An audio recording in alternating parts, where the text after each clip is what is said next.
Right now, your baby is running an experiment on you. Not metaphorically, not in any poetic or approximate sense. Literally, scientifically, your baby is observing your behavior, tracking your patterns, testing hypotheses about who you are and how you work, and updating their internal model of you every single day.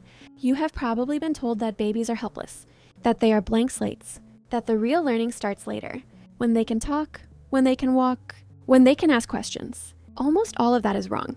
The most intense period of social learning in a human life is not kindergarten. It is not the toddler years. It is the first 12 months, when your baby cannot say a single word and you assume very little is happening behind those wide, unfocused eyes.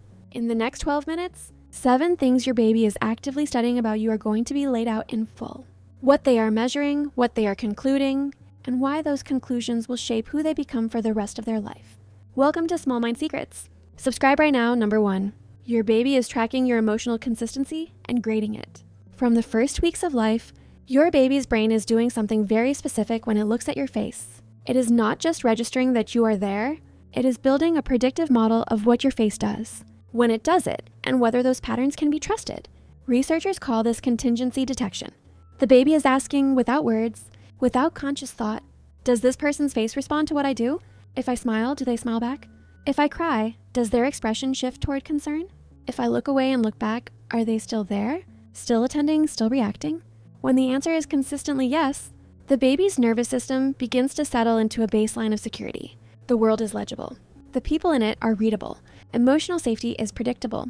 When the answer is inconsistent, when the same behavior from the baby produces warmth, sometimes, and flatness or irritability other times, the baby's nervous system does not simply learn that adults are unpredictable. It turns the inconsistency inward. It concludes that its own signals are unreliable, that it cannot trust what it broadcasts or what it receives. This is the earliest architecture of emotional security, and it is built not from grand gestures, but from thousands of tiny, daily moments of face meeting face. You do not need to be perfect. No parent is perfect, but the overall pattern matters enormously.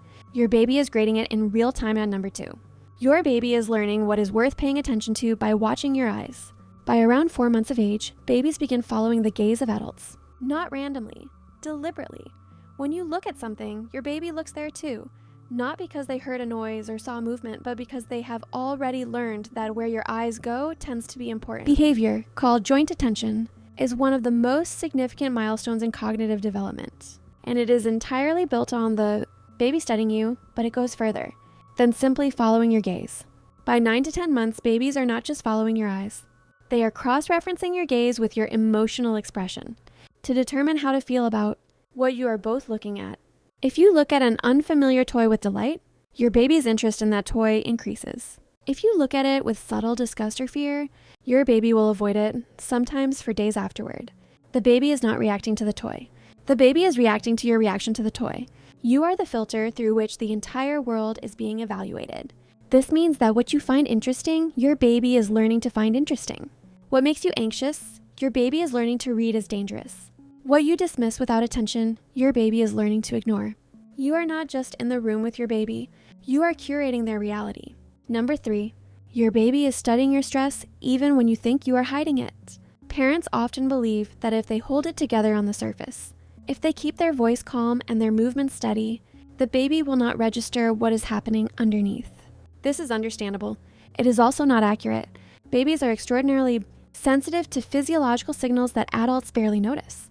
Studies have shown that babies as young as 6 months can detect subtle changes in vocal tone, in facial muscle tension, in the tempo and rhythm of movement, all of which shift when an adult is stressed, even when that adult is actively trying to appear calm. More striking is the research on cortisol synchrony.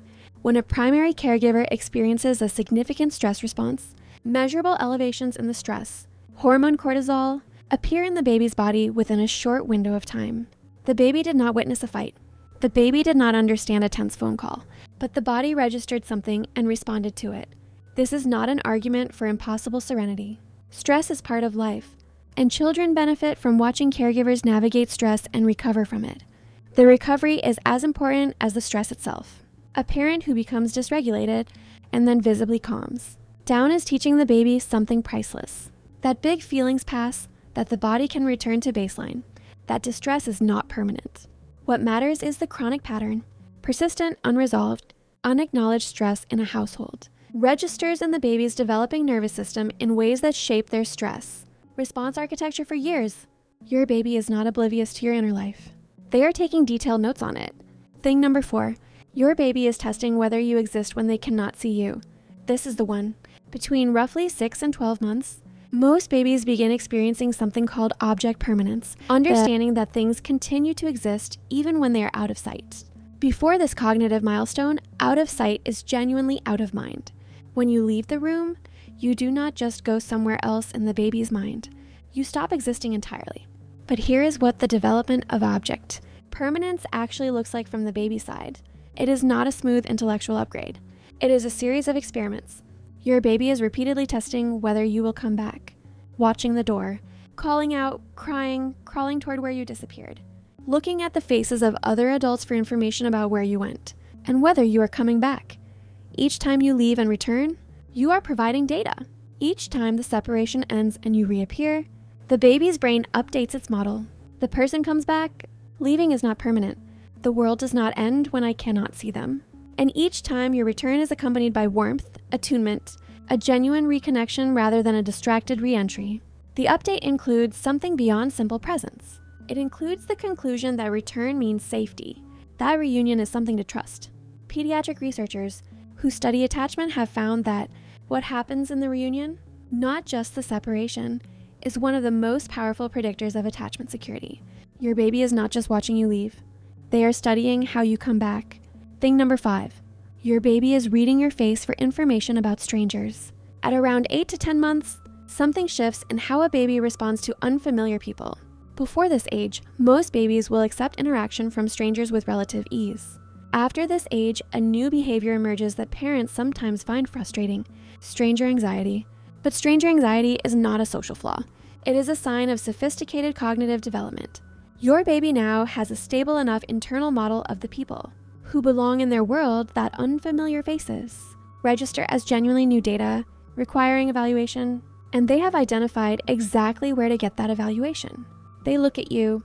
When a stranger approaches, the baby's eyes go immediately to your face. They are not looking for permission exactly. They are looking for an emotional verdict. Your expression, your body language, your vocal tone when you greet this unfamiliar person. All of it is processed rapidly and translated into a recommendation. If your face opens, if your posture relaxes, if your voice warms, the baby receives a signal that this person is probably safe.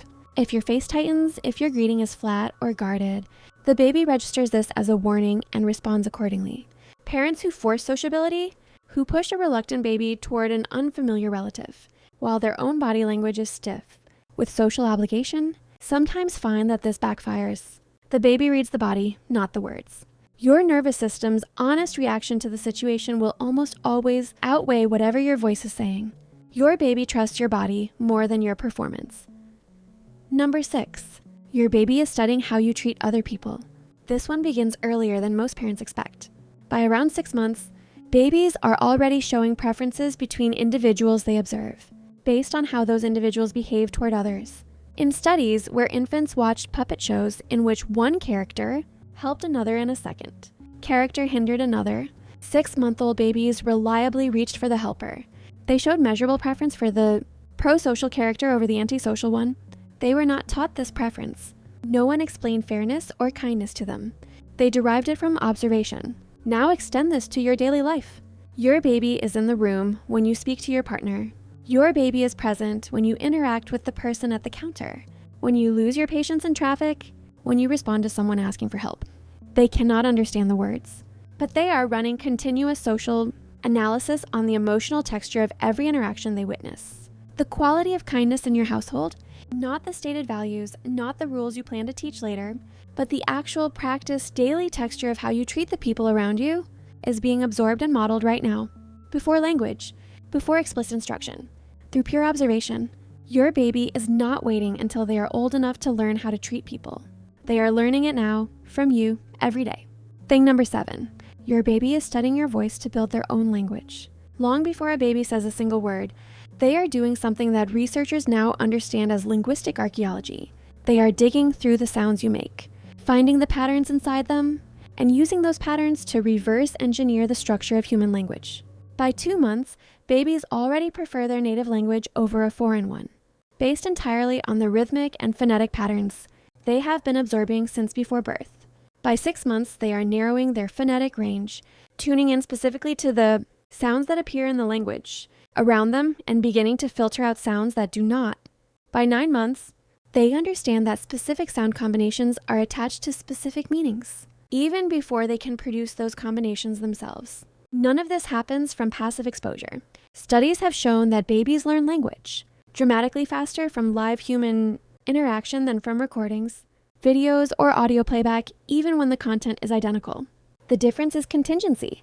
The live speaker responds to the baby. The baby's vocalizations produce reactions. The conversation is real, even when only one side of it sounds like language. Every time you narrate what you are doing, every time you describe what the baby is looking at, every time you respond to a babble as if it were a sentence, pausing to let the baby reply, then answering as if the reply made complete sense, you sense. You are providing the precise neurological environment that language acquisition requires. Your baby is not waiting to start learning to talk. They started before they were born. They are studying your voice right now and building something extraordinary with it. A final word before we close. You did not know you were being watched this carefully. Almost no parent does. The image we have inherited of infancy is of a passive, dependent, essentially vacant period of life, a waiting room before development really begins. The science has overturned that image completely. The first year of life is not a waiting room. It is the most intensive period of learning a human being will ever experience, and you are the primary curriculum. This is not meant to frighten you. A baby who is loved, held, spoken to, responded to, and brought into the ordinary texture of a functioning human life is receiving exactly what they need. You do not have to perform parenthood. You have to live it, honestly, consistently, and with enough presence to let your baby see you clearly.